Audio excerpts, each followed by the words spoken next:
Jesucristo, de quien toma nombre toda familia en los cielos y en la tierra, para que os dé, conforme a las riquezas de su gloria, el ser fortalecidos con poder en el hombre interior por su Espíritu, para que habite Cristo por la fe en vuestros corazones, a fin de que, arraigados y cimentados en amor, seáis plenamente capaces de comprender con todos los santos cuál sea la anchura, la longitud, la profundidad y la altura, y de conocer el amor de Cristo, que excede a todo conocimiento, para que seáis llenos de toda la plenitud de Dios. Oremos. Señor Jesús, en esta hora estamos delante de tu presencia, agradecidos por esta oportunidad que nos das de presentarnos nuevamente delante de ti,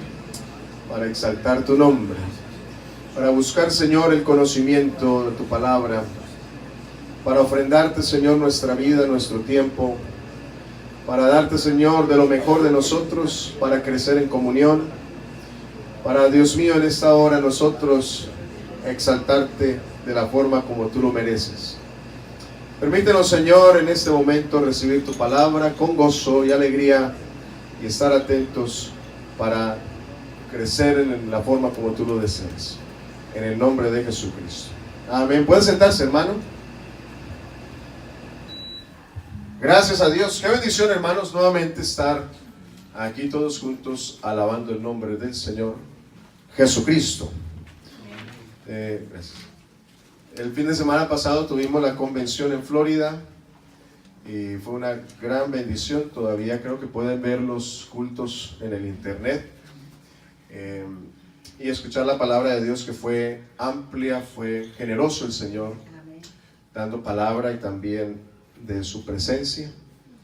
Y la invitación de nuestro hermano presidente Juan Carlos es a que vayamos, un buen grupo de aquí del norte, y estemos también con los hermanos de otros distritos celebrando el nombre del Señor Jesús. Así es que vale la pena que de pronto usted haga planes para este 2018.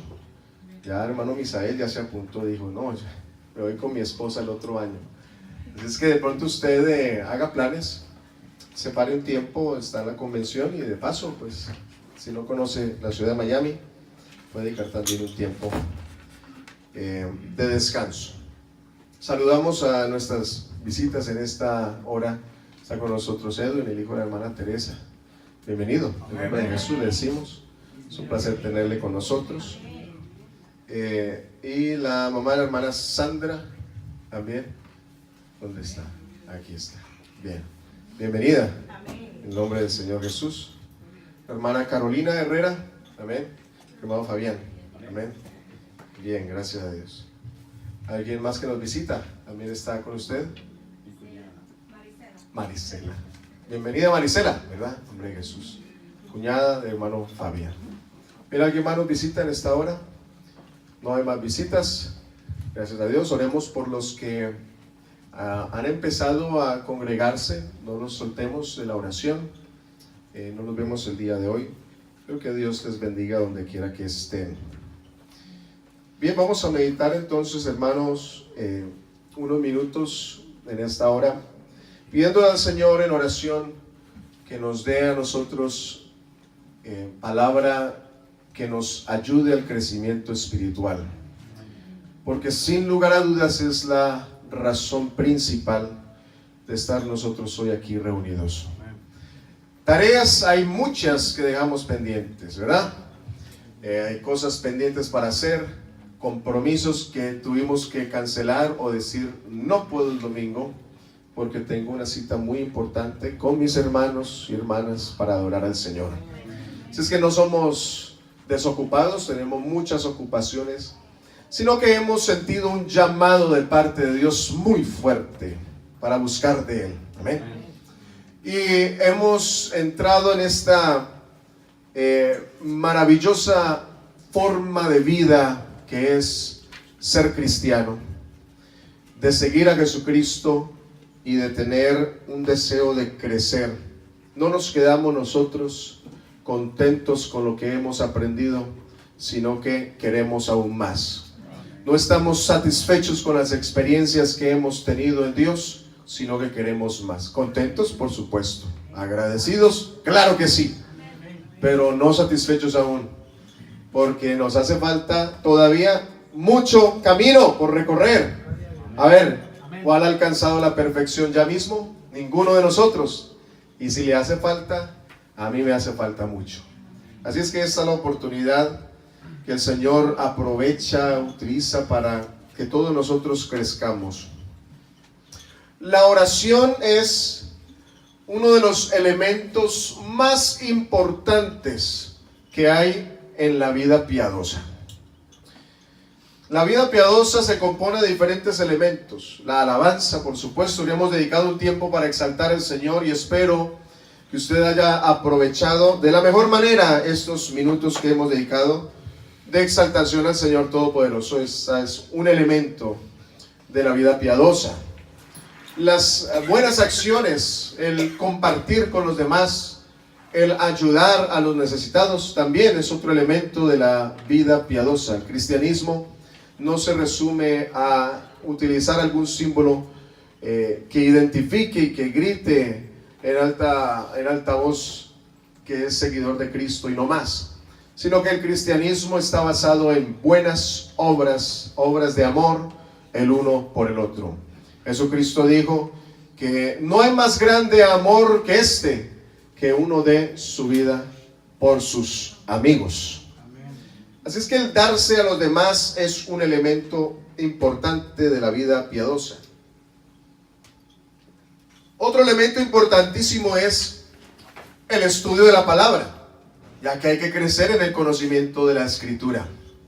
Somos bendecidos nosotros porque tenemos nosotros, como dice el escritor, la palabra profética más segura, a la cual hacéis bien estar atentos como antorcha encendida que alumbra el lugar oscuro. La palabra de Dios es la palabra profética más segura. ¿Quiere usted saber que lo que le están predicando es verdad? Entonces tome usted la palabra y póngale esa plomada. Todo lo que escuche usted por ahí, cualquier predicador que se levante a decir algo, entonces póngale esta, porque esta es la palabra viva de Dios. Si va de acuerdo a esta, entonces bien. Pero si no va de acuerdo a esa, el tal es mentiroso. Es que un elemento importantísimo de la vida piadosa es el estudio de la palabra. Y la oración, hermanos, es muy importante, es de vital importancia en el crecimiento espiritual. Y el apóstol Pablo, ahí donde leímos en la carta a los Efesios, entonces nos dice las razones por las cuales él oraba. La oración, como es tan importante y hay que aprovechar bien el tiempo, la oración no puede ser simplemente gastar palabras o decir cosas sin sentido, sino que tiene que estar bien fundamentada en la voluntad de Dios, pegada a la voluntad de Dios. Y el apóstol Pablo entonces aprovecha sus momentos de oración. Yo me imagino este hombre que del Nuevo Testamento, quizás uno de los más grandes servidores del Señor, abnegado, que dejó a un lado absolutamente todo por dedicarse al Señor y a la iglesia, y donde quiera que iba, aportaba algo para la obra del Señor. Y una persona de mucho carisma y de un alcance en su visión espiritual tremendo, que Dios lo utilizó para ver cosas que él mismo se tuvo que llevar a la tumba. Dice que él vio cosas que no le es dado al hombre comprender, y escuchó cosas, más bien dice que no le es dado al hombre comprender. Y también en su experiencia camino a Damasco fue aquel que vio también la gloria de Dios en ese resplandor que lo dejó ciego, lo que pudo alcanzar a percibir de la gloria de Dios. Así es que un hombre de mucha importancia, y por supuesto este apóstol a los gentiles que Dios llamó para hacer grandes hazañas y prodigios. Y en sus oraciones registradas nos enseña a nosotros por qué debe orar un cristiano. Se los he dicho varias veces. Aquí nosotros oramos por tantas cosas y se hacen tantas peticiones, pero creo que si nosotros nos enfocáramos más en lo principal, tendríamos una mejor, una vida de más gozo en Dios, porque el gozo no lo trae las posesiones, sino que el gozo lo trae la relación que uno tiene con Dios, ¿verdad? Entonces Pablo dice que hace oraciones para que el cristiano pueda crecer, para que el cristiano pueda comprender. Versículo 16 del capítulo 1 dice: no ceso de dar gracias por vosotros, haciendo memoria de vosotros en mis oraciones. Y dice, ¿para qué? Verso 17: para que el Dios de nuestro Señor Jesucristo, el Padre de gloria, os dé, ¿qué cosas? Espíritu de sabiduría y revelación En el conocimiento. O sea que Pablo oraba y fervientemente y no dejaba de acordarse. ¿Usted practica eso de no dejar de acordarse de las necesidades de sus hermanos? Pensamos mucho acá, ¿no? Pero no dejar de recordar de las necesidades de los hermanos. ¿Para qué? Para que consigan cosas materiales, cosas terrenales. No, él dice, para que os dé espíritu de sabiduría y revelación en el conocimiento de él. Es lo más importante que puede recibir un ser humano. No es ni años de vida, no es posesiones, no es herencias, nada de eso es lo más importante, sino espíritu de sabiduría y de revelación en el conocimiento de él. Conocer a Dios es lo más importante. Así es que la oración debe estar más ligada a este conocimiento de Dios que alcanzar posesiones o posiciones. Porque igual el Señor dijo, no os afanéis por el día de mañana, porque el día de mañana trae su propio afán. O sea, no se afane ahora. Eso no quiere decir que no vamos a orar, pero no centre la razón de su oración solamente por el bienestar físico, el bienestar económico. No lo centre en eso. Qué vergüenza con Dios que solamente le pedimos por lo material, por la salud. Le pedimos tanto al Señor por el negocio. Le pedimos tanto al Señor por alcanzar éxito en la vida. No está mal pedir por prosperidad económica y por esas cosas, pero lo principal tiene que ser crecer aquí, en el conocimiento de Dios. La iglesia tiene que crecer en el conocimiento de Dios. Necesitamos espíritu de sabiduría y del conocimiento de Dios. Es una iglesia madura, es una iglesia que tiene un objetivo de la razón por la cual estamos aquí, porque el conocimiento de Dios lo lleva a uno, este crecimiento del conocimiento de Dios lo lleva a uno a servir a Dios como Él lo merece, a vivir para Él como Él lo merece. Alabanzas al Señor Jesús. Aleluya. Y en el capítulo 3 donde leímos entonces, dice también por qué oraba. La iglesia en Éfeso me parece que una iglesia que sabía la razón por la cual Dios los había alcanzado. Entonces el versículo 14 dice, por esta causa doblo mis rodillas ante el Padre de nuestro Señor Jesucristo. Y el verso 16 dice, para que os dé, conforme a las riquezas de su gloria, ¿qué cosas?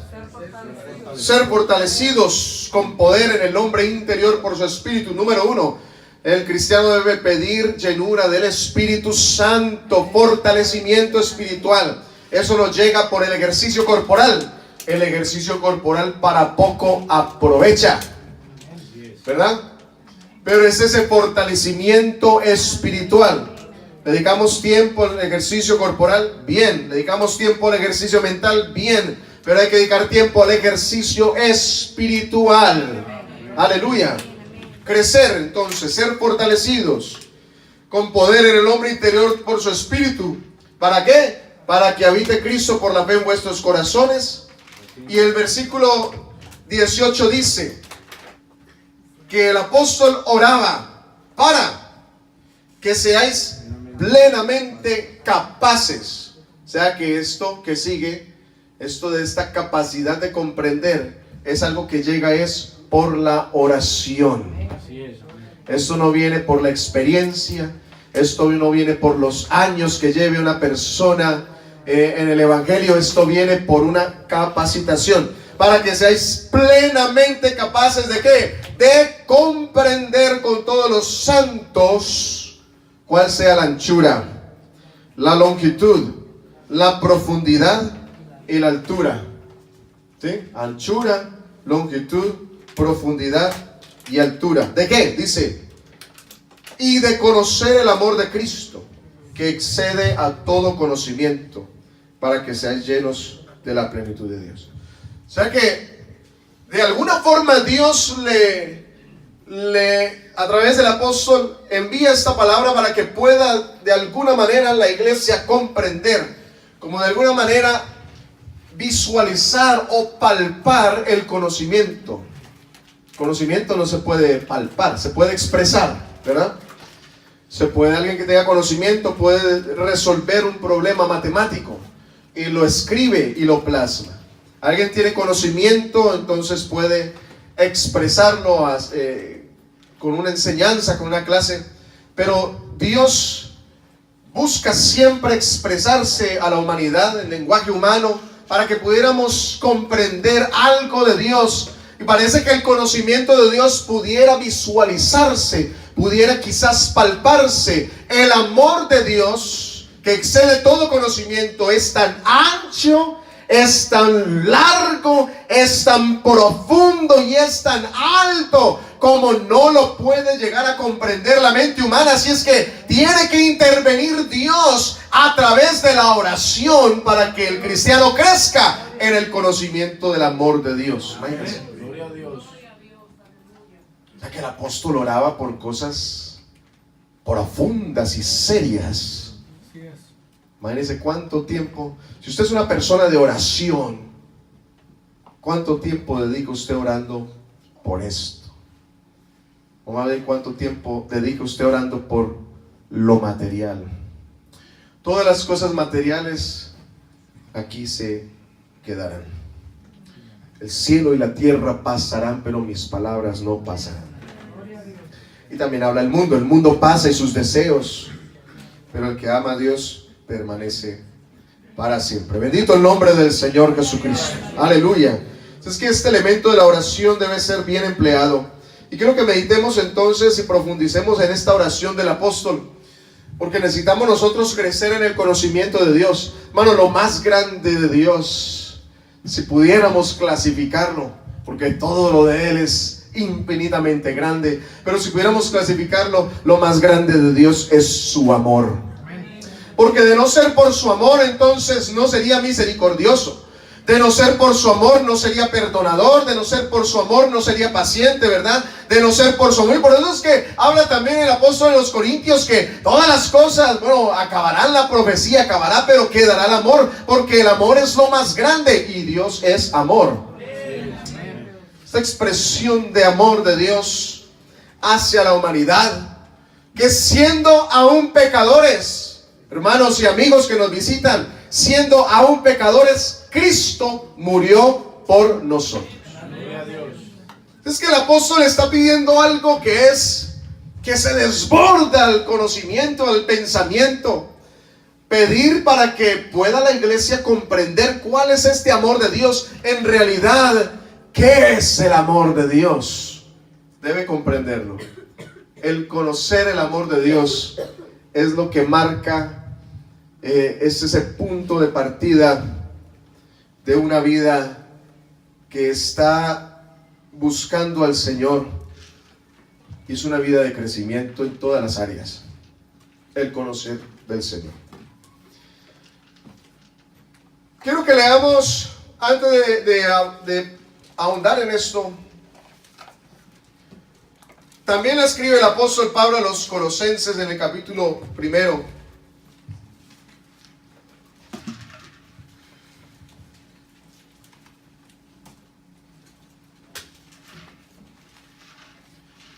Capítulo 1, versículo 9, vuelve y habla acerca de su oración, la vida de oración del apóstol. Dice, versículo 9, por lo cual también nosotros, desde el día que lo oímos, no cesamos de dar gracias por vosotros y de pedir. ¿De pedir de qué? Que seáis llenos del conocimiento de su voluntad en toda sabiduría e inteligencia espiritual, para que andéis como es digno del Señor, agradándole en todo, llevando fruto en toda buena obra y creciendo en el conocimiento de Dios. El apóstol oraba era por eso, crecer, crecer, crecer.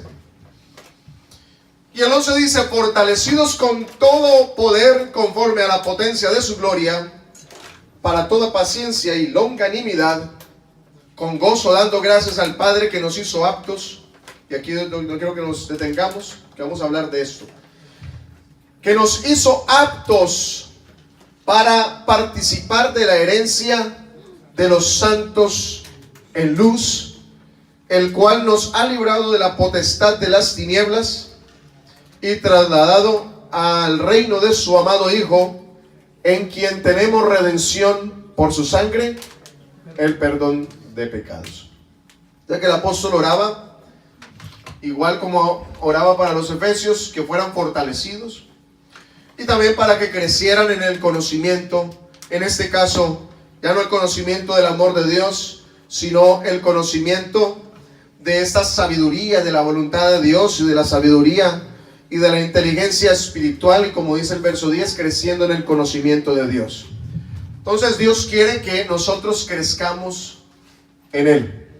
Él no es un Dios lejano, no es un Dios como un mito, algo antiguo, algo que no se puede entender. A Dios se puede comprender. Lo que pasa es que nunca podremos comprenderlo a la plenitud de quien Dios es. Pero Dios está interesado de que le conozcan, que te conozcan a ti, el único Dios verdadero, y a tu Hijo a quien has enviado, ¿verdad? Dios está interesado que la gente le conozca, que las visitas que están hoy con nosotros conozcan de este Jesucristo, de su plan de salvación y de su amor por nosotros. Aleluya. Así es que el Señor tiene un amor tan grande, tan vasto, que es imposible poder perfectamente entenderlo. Pero quiero que meditemos acerca de este amor de Dios, que es tan ancho, tan largo, tan profundo y tan alto, que no se puede comparar al amor natural o al amor nuestros como padres, como hermanos, como amigos, como esposos. No se puede comparar el amor de Dios a lo que nosotros sentimos el uno por el otro. Es indescriptible. Pero el Señor nos permite a nosotros que podamos comprender algo acerca de este amor. Así es que, volviendo nosotros a la carta a los Efesios, capítulo 3, entonces esta anchura, longitud, profundidad y altura, y conocer el amor de Dios, lo podemos entender de esta manera. Dios amó a la humanidad, pero Dios vino en busca primeramente de la casa de Israel.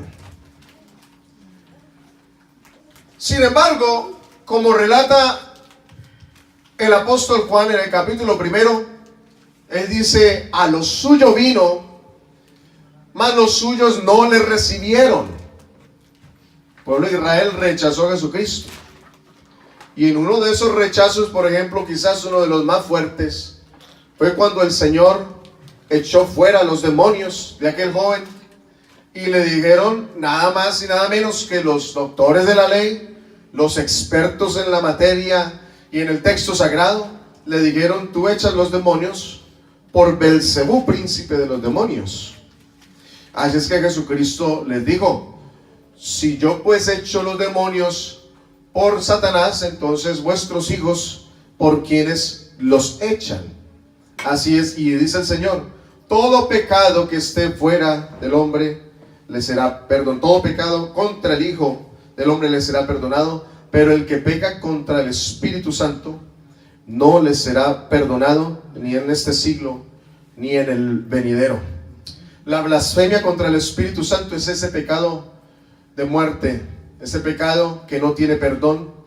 Y aquellos que conocían a Dios, que estaban cerca de la palabra, que estaban cerca, digámoslo así, del ritual sagrado, del culto sagrado, rechazaron a Jesucristo y prefirieron creer en sus creer o llevar esas creencias que vinieron de sus antepasados, esas costumbres, antes de recibir a Jesucristo. Así es que Juan dice: a lo suyo vino, de los suyos no le recibieron, le rechazaron, al punto que lo llevaron y lo colgaron en ese madero, diciendo que ese no era su rey, que ese no era el Cristo. Pero dice esta palabra bendita: mas a todos aquellos que le recibieron, a los que creen en su nombre, aleluya, Gloria a Dios, les dio potestad, autoridad, los hizo aptos de ser hechos hijos de Dios. Israel le dio la espalda a Jesús, le dio la espalda a la vida, le dio la espalda a aquel que podía librarlos y podía salvarlos. Y Jesús entonces le dio la espalda a Israel y le dio el rostro al pueblo gentil, es decir, a todos los que no son judíos, a todos los que creen en su nombre, les dio potestad de ser hechos hijos de Dios. Nosotros no estábamos en digámoslo de esa forma, en el desarrollo directo de la venida del Mesías y de la salvación. Claro que sí estábamos en el plan de Dios, porque Dios no improvisa, Él todo lo sabe. Pero el desarrollo del plan era a través de los judíos. ¿Recuerda el pasaje de la mujer samaritana? La mujer samaritana, cuando se dio cuenta que Jesús era profeta, conocía muchas cosas, entonces le dijo: vuestros padres adoran en ese monte y los nuestros adoran en este otro. Así es que hemos escuchado por la profecía que cuando venga el profeta, el Cristo, nos enseñará todas las cosas. Si es allá o si es acá, ¿dónde se debe de adorar? Y el Señor le dijo: la hora viene y ahora es, cuando los verdaderos adoradores adorarán al Padre en espíritu y en verdad. gloria a Dios, amén. La salvación viene de los judíos. Y la mujer no pudo reprochar absolutamente nada, porque las profecías indicaban que el Mesías venía a través de los judíos. Entonces, al considerar nosotros a Israel, los judíos tenían mucho de qué gloriarse. ¿Qué era Israel? Israel era un pueblo desconocido sobre la tierra, de los más pequeños sobre la tierra. Dios llamó a su padre, su patriarca Abraham, el padre de la nación judía, y lo llamó por allá de la idolatría. Su padre vendía ídolos y de allá sacó el Señor a Abraham. Le dijo: sal de tu tierra, de tu parentela, de la casa de tu padre y sígueme. Ven a la ciudad, a una ciudad que yo te mostraré, una tierra que yo te mostraré. Y desde allá llamó el Señor a Abraham. Abraham no tenía una posición, digamos, política para comenzar una nación. Abraham no tenía un renombre para comenzar una nación. Abraham era una persona sencilla, simple, pero Dios lo llamó y le dio entonces promesas muy grandes. Si es que los judíos tienen de qué gloriarse, porque Dios los encontró. Y la profecía dice, recuerdan que meditamos en días pasados, como el profeta dice esas palabras fuertes del Señor. ¿Quién era Israel? Israel era como un abortivo, y Dios lo recogió en el campo y estaba envuelto en sus sangres, y el Señor la recogió, la lavó, suavizó sus heridas, la vistió, la dignificó, le puso nombre cuando creció, la hermoseó, la llenó de joyas, ¿verdad? Y después pasó su manto sobre ella y Dios se casó con la nación judía. O sea, ellos tienen muchas cosas de qué gloriarse, porque Dios los miró. los llamó para cosas grandísimas. Así es.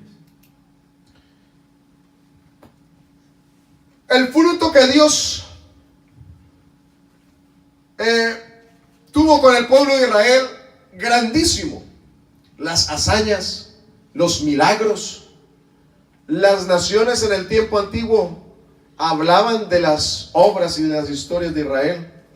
Los babilónicos les decían a los judíos: cantadnos de las hazañas del Dios de Israel.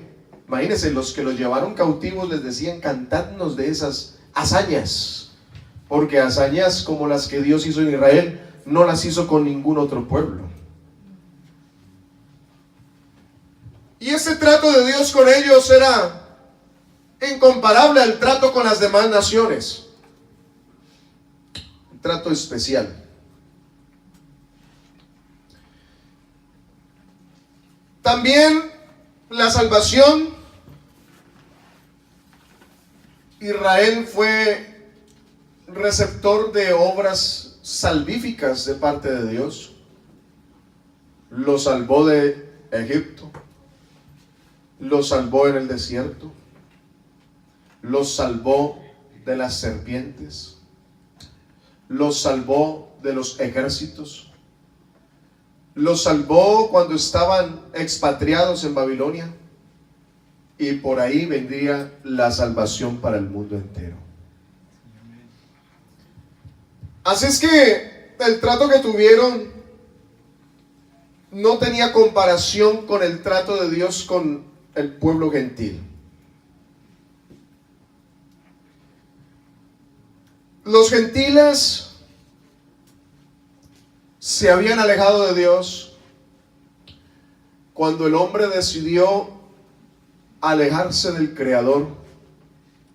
¿Recuerda lo que dice la carta a los Romanos? Que el hombre cambió la imagen de Dios que lo creó por semejanza de animales, de cuadrúpedos, de reptiles, de aves y de seres humanos. Y le dieron gloria a las criaturas antes que al Creador. Así es que el pueblo gentil es este pueblo que abandonó a Dios, abandonó la palabra, no quiso escuchar a Dios, y empezaron entonces a formar y a construir ideas religiosas que van en contra del Señor. La idolatría fue en el pueblo gentil. La idolatría jamás nació en el pueblo judío, en la religión judía. Ellos sí sacaban de allá, de los gentiles, pero el judaísmo es puro monoteísta. Y no solamente monoteísta, sino que no tiene ninguna imagen que adoren o que honren. Pero los gentiles sí se alejaron de Dios y adoraban muchos dioses. Y esto, el adorar otros dioses, es el pecado más grande en contra del Señor.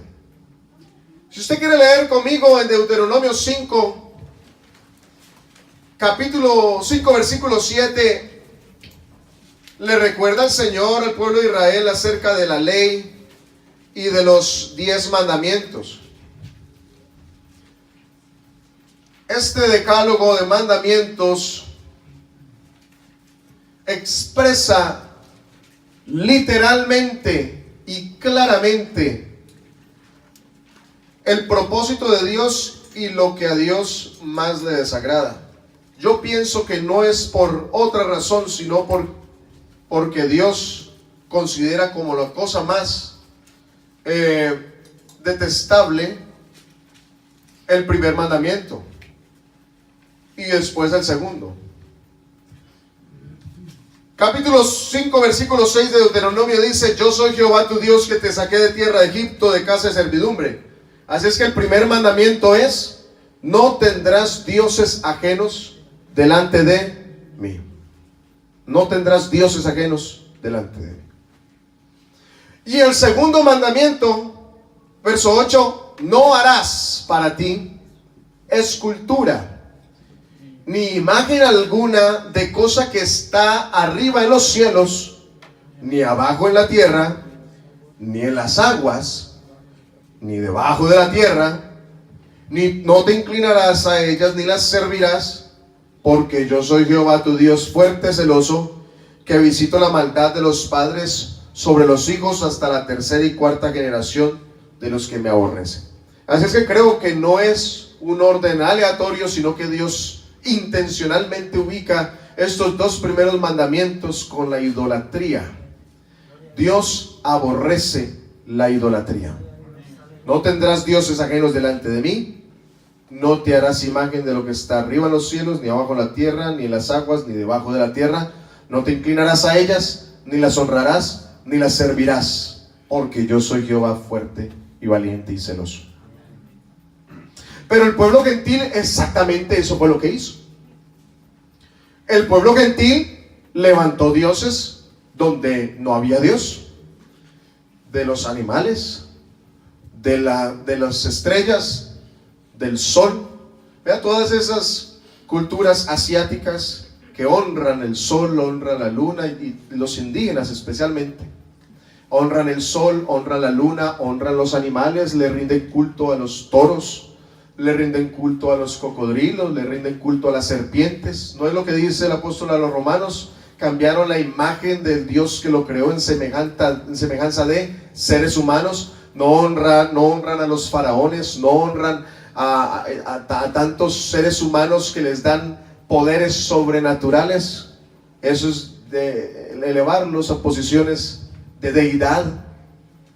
No honran a las aves, no honran a los reptiles, no honran a los cuadrúpedos. Claro que sí, ese es el pueblo gentil. El pueblo gentil rechazó a Dios. Como no lo podían ver, entonces ni lo podían palpar, entonces decidieron levantar imágenes y postrarse delante de las imágenes, y toda esa idolatría pasó de generación a generación y se mezclaron religiones con religiones hasta lo que hay hoy en el tiempo posmoderno. En este tiempo encontramos religiones por todo lado, y en toda religión altares con imágenes y con símbolos y con bestias, con lunas y soles, y se postra la gente delante de ellas y las sirven y las cargan y las honran y les prenden velas y les dan ofrendas de comida y ofrendas materiales. Todo esto es la práctica gentil que Dios desaprueba.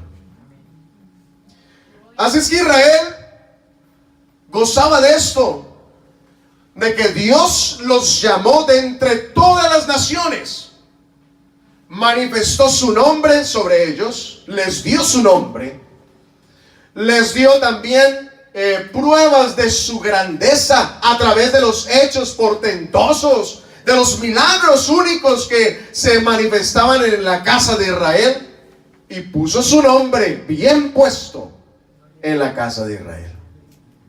Así es que los judíos tenían de qué gloriarse. Este trato de Dios con los gentiles fue debido a que ellos se desviaron en algún punto de la gloria de Dios y de la presencia de Dios para dedicarse a honrar a las criaturas. Pero quiero que miremos en Romanos capítulo 9, versículo 4. Ahí hay 8 bendiciones del pueblo de Israel.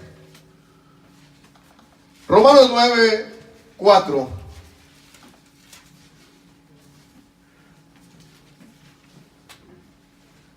Ocho bendiciones únicas del pueblo de Israel.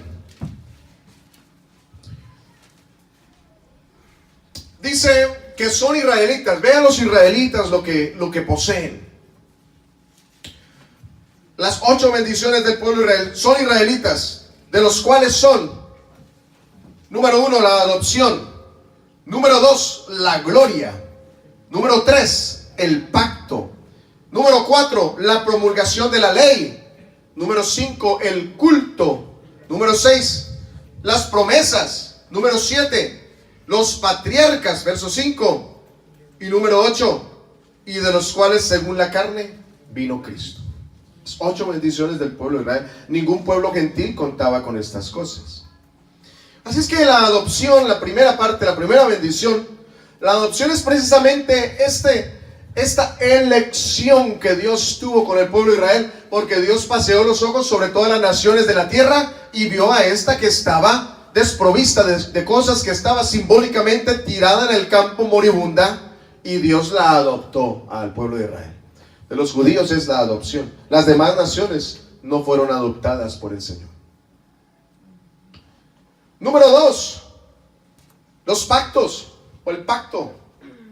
Diferentes pactos caben ahí. El pacto en el Sinaí, por ejemplo, Dios le dio leyes al pueblo de Israel, y a las demás naciones no les dio leyes, solo Israel. Está el pacto con Noé, está el pacto con Abraham, están los pactos, el pacto de Moisés con Josué, que Dios estaría con él y que le bendeciría, que si le servía y se esforzaba, Dios iba a estar con él, ¿verdad? Está el pacto con David, que siempre se iba a sentar alguien en su trono y que su trono sería eterno. Solamente Israel contaba con los pactos. De Israel también son la gloria. Solamente con el pueblo de Israel se manifestó Dios en esas manifestaciones visibles y palpables también de su presencia. Dios en el desierto se manifestó con una columna de fuego en la noche y con una nube durante el día. También el Señor se manifestó de una forma visible allá cuando se dedica el tabernáculo, y también después cuando se dedica el templo. Dice la Escritura que cuando empezaron a ministrar los sacerdotes, la gloria de Dios descendió sobre ese lugar como una nube espesa que les impedía a ellos ministrar, y tenían que salir corriendo porque la nube de Dios descendió sobre su morada. Ninguna otra nación tenía esta bendición. De Israel también es la promulgación de la ley. Dios legisló, Él es el legislador, y legisló al pueblo de Israel con su, digamos así, puño y letra en el monte, cada una de las leyes que solamente una nación en la tierra tuvo, el pueblo de Israel. También de Israel es el culto. Dios le dijo a Israel cómo quería que le hicieran culto, dónde quería que le hicieran culto, sobre qué altar quería que le hicieran culto, qué animales quería Dios y qué animales no quería Dios, qué estado debía tener el sacerdote como ofrecedor de los sacrificios. Todas las ordenanzas del culto, solamente una nación la tuvo, el pueblo de Israel. También Dios le dio las promesas a Abraham, que sería padre de multitud de naciones y de gentes. Las promesas a Isaac, que cumpliría las promesas a su padre, y las promesas a Jacob también, que Dios estaría con él y que de él saldría el libertador. Pero también especialmente las promesas mesiánicas. Dios le dio a Israel la promesa: de ti me saldrá el quien será el libertador de Israel. Promesas como decía: y tú, Belén Efrata, pequeña entre todas las familias de Israel, de ti me saldrá el Salvador. Y tantas promesas, profecías acerca de este Cristo. El profeta, como dice también Deuteronomios 30, de ti me saldrá, de ti levantaré profeta. El vástago de Israel, la raíz de Isaí, el león de la tribu de Judá. Todas estas profecías, y el profeta Isaías: porque un niño nos es nacido, hijo nos es dado, ¿verdad? Así es que todas estas promesas futuras, escatológicas respecto a la aparición del Mesías, solamente al pueblo de Israel. Los gentiles estaban en las tinieblas en cuanto al conocimiento de todo este trato de Dios. También le dio Dios a los patriarcas Abraham, Isaac y Jacob. Los patriarcas son como ese pilar de la religión judía también. Y por supuesto el Mesías, versículo 5 del capítulo 9, de los cuales según la carne vino Cristo, el cual es Dios sobre todas las cosas. ¿Será que tenían de qué gloriarse los israelitas? Claro que sí. Todo eso que acabamos de mencionar es la gloria de Israel, el trato de Dios con Israel. Una relación de verdad especial, y no por quienes eran, repito, sino porque Dios lo quiso de esa forma. La iglesia tiene que ser, tenemos que ser nosotros conscientes que Dios tiene un trato, un programa con el pueblo de Israel. La iglesia no puede ser antisemita. La iglesia tiene que orar por Israel, ¿ven? Para que Dios cumpla lo que prometió, cumpla en el pueblo de Israel todas esas promesas. Amén. Pero entonces esto nos trae a nosotros a pensar, o me trae a mí a pensar, y quiero compartir con ustedes, que nosotros gentiles, al ver, al considerar estas bendiciones del pueblo de Israel y el trato de Dios con Israel, y que nosotros gentiles éramos idólatras, lejos de la presencia de Dios, del desarrollo del plan de Dios. En el desarrollo del plan no estábamos nosotros antes que Israel, sino después. Me lleva a mí a pensar, porque traigo esto para que consideremos el amor de Dios por nosotros. Porque Dios vino a los judíos, a los suyos vino. Dios vino a las ovejas perdidas de la casa de Israel. Claro, lo rechazaron, pero Dios vino a ellos. Y cuadros como el de la mujer sirofenicia, por ejemplo. Que la mujer postrada, una mujer que no era judía, era gentil, postrada, reconoce que Jesús es el Señor. De alguna manera, ella reconoce que no eran los ídolos que le enseñaron sus padres y sus abuelos, que no eran las figuras que tenía seguramente en su casa, sino que era ese Señor que estaba ahí sentado en la mesa, el que podía ayudarle con su hija enferma.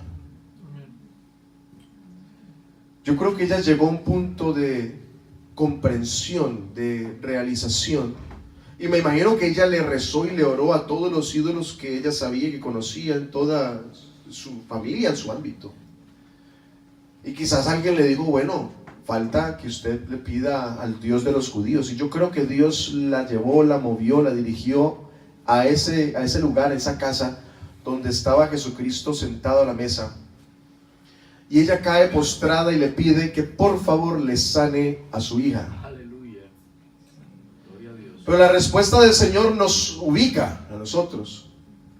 Él dice, no está bien el pan de los hijos echárselo a los perrillos. Para que comprendiéramos nosotros que el pueblo de Israel tenía una posición especial delante de la presencia de Dios. Pero en esa mujer estamos todos nosotros como simbolizados allí, esa mujer de fe, de la cual el Señor habló diciendo que una fe grandísima, ¿verdad? Tu fe es grande, mujer. La mujer le dice, sí, pero aún los perrillos comen de las migajas que caen de la mesa de sus amos. Gloria a Jesús. Aleluya. De la mesa de sus amos. Hermano, nosotros no merecíamos comer el pan de la mesa. El martes estábamos hablando de esto. No merecíamos comer el pan de la mesa. Tú y yo tenemos, si usted corre su línea, su ascendencia genealógica, por ningún lado va a aparecer, creo, un judío. Por ningún lado. Todos salimos por allá torcidos por unas regiones extrañas, pero por acá judíos, y no se va a creer usted nunca ese cuento de que usted es judío. Puede parecer, a mí me han dicho que parezco judío, pero se los garantizo que yo no tengo ninguna ascendencia aquí. Me puede coger cualquiera de esos que quieren cambiarle a uno la forma de pensar. No, yo sé en qué he creído, es que el amor de Dios se expresa de esta forma. Que siendo no judío,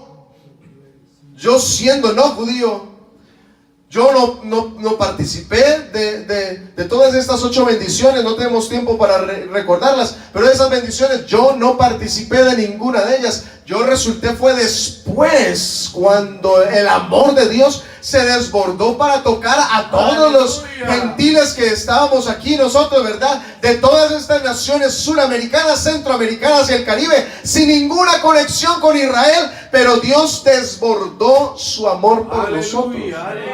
Hermanos, ¿quiénes somos? Éramos unos idólatras, no pensábamos en Dios. No hay justo ni aun uno, no hay quien entienda, no hay quien busque a Dios. Todos se desviaron a una, se hicieron inútiles. No hay quien haga lo bueno.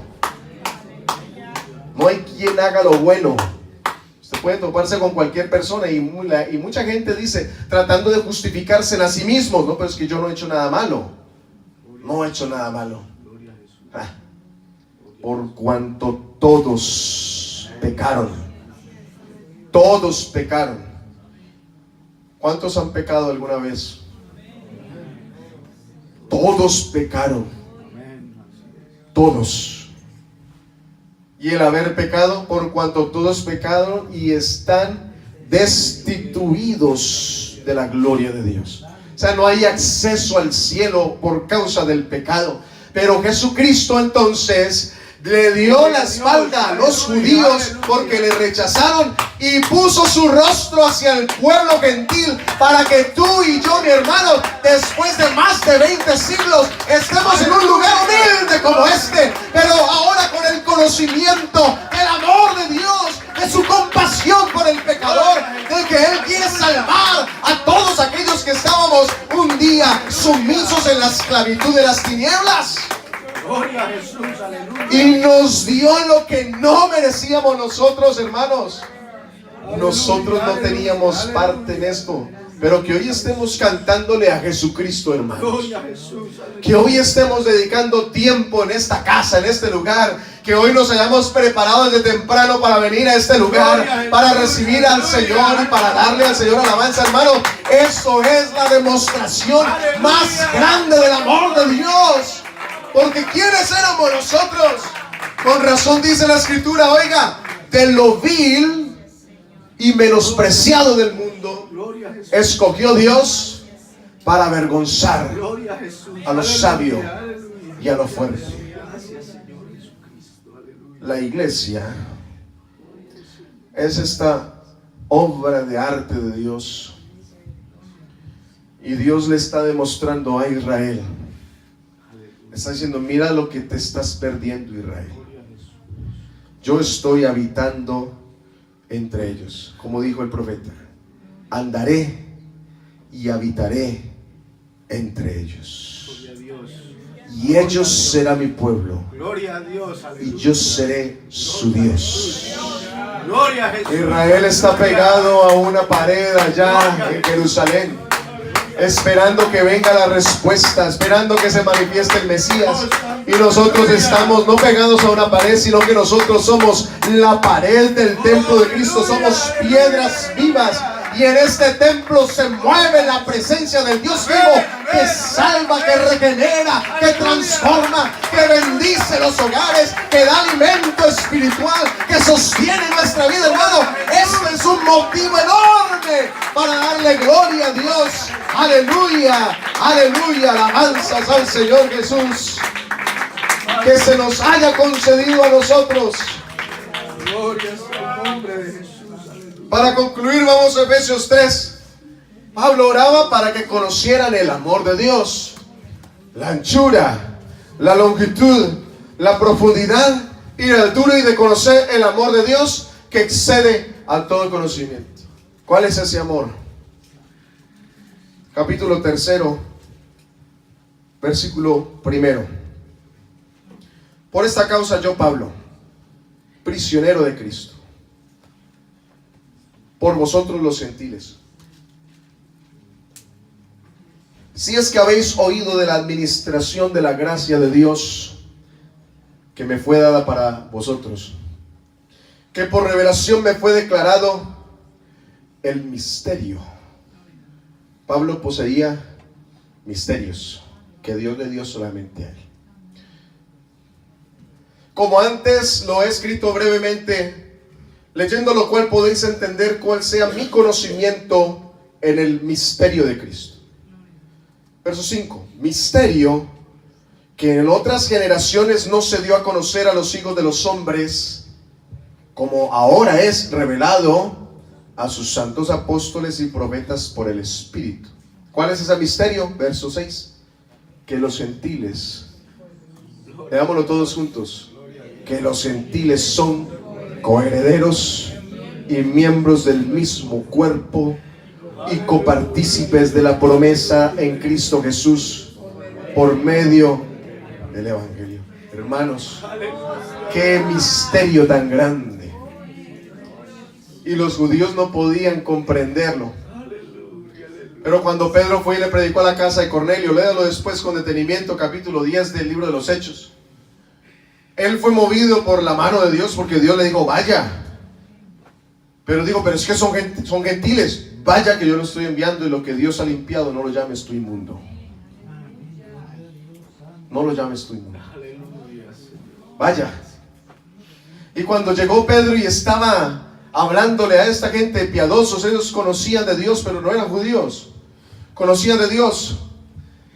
Y entonces en medio del sermón, cuando Pedro estaba hablando acerca de este Jesús, que es Dios manifestado en carne, que vino a salvar el mundo de los pecados, dice la Escritura, que mientras él estaba hablando, se derramó el poder del Espíritu Santo en esa casa, y todos los de la circuncisión quedaron atónitos de que a los gentiles se les esté dando del Espíritu Santo lo mismo que a nosotros, decían ellos. Como Dios les daba ese sello de aprobación, lo que Dios limpió, no lo llames tú inmundo, porque lo que es de Dios, y desde ese momento se abre la puerta de la predicación a todos los gentiles, y hasta el día de hoy nosotros gozamos de esto. Pero vea lo que dice el reporte, porque Pedro se fue allá y se metió a predicarle a los gentiles, y le vinieron y le jalaron las orejas. Usted sabe que no se puede meter por allá. Un judío no se podía meter en la casa de un gentil, porque eran idólatras. Pero entonces, en el capítulo 11 del libro de los Hechos, dice, y cuando, versículos 15 al 18, quiero que pienses tú en este amor de Dios. Versículos 15 al 18. Versículo 14 dice, versículo 13, perdón. Jacobo dice, cuando ellos callaron, Jacobo respondió diciendo, varones hermanos, oídme. Simón ha contado cómo Dios visitó por primera vez a los gentiles. Oiga, por primera vez allá. Nuestro punto de referencia es la casa de Cornelio, hermanos. La casa de Cornelio, por primera vez Dios visitó a los gentiles. Note el amor de Dios tan desbordador, hermanos, porque antes no había para nosotros, pero a partir de Cornelio, entonces por primera vez se derramó, dice, para tomar de ellos pueblo para su nombre. Y con esto concuerdan las palabras de los profetas, como está escrito: después de esto volveré y reedificaré el tabernáculo de David que está caído, y repararé sus ruinas y lo volveré a levantar, para que el resto de los hombres busque al Señor, y todos los gentiles sobre los cuales es invocado mi nombre, dice el Señor, para hacer conocer todo esto desde tiempos antiguos. Así es que Dios había dado oportunidad a los gentiles. Tanta demostración de amor por nosotros, hermanos.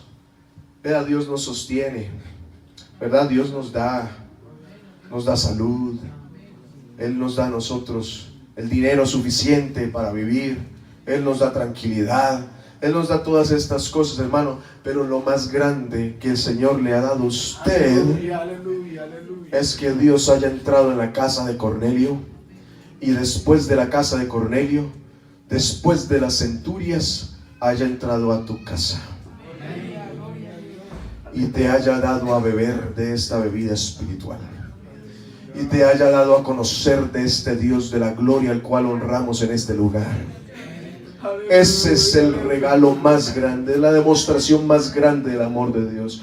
Si Dios te ha salvado, hermano, si el Señor te ha demostrado el amor salvándote y dándote a ti de este tesoro, de este misterio que estuvo escondido por las generaciones, pero que vino y se manifestó en el tiempo postrero, ¿cómo no te dará también las otras cosas, hermanos, que el Señor tenga en su sana voluntad? ¿Cómo no nos bendecirá? ¿Cómo no nos sanará? ¿Cómo no nos levantará? ¿Cómo el Señor no proveerá? ¿Cómo el Señor no nos ayudará en conflictos y en situaciones, hermano? Entiende en esta hora el amor de Dios por ti, que sobrepasa todo conocimiento. Estén en pie, por favor.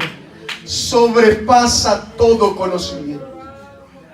Todo conocimiento. Todo conocimiento. Hermano, la oración debe ser de conocer este amor de Dios. Conoce el amor de Dios. ¿Quién eres tú? ¿Quién eras tú? Para que hoy pudieras llenar tu boca con un cántico de alabanza al Señor. ¿Quién eras tú? Para que pudieras estar en el lugar donde Dios se mueve y se manifiesta. ¿Quién eres tú? ¿Cómo pensó Dios de ti?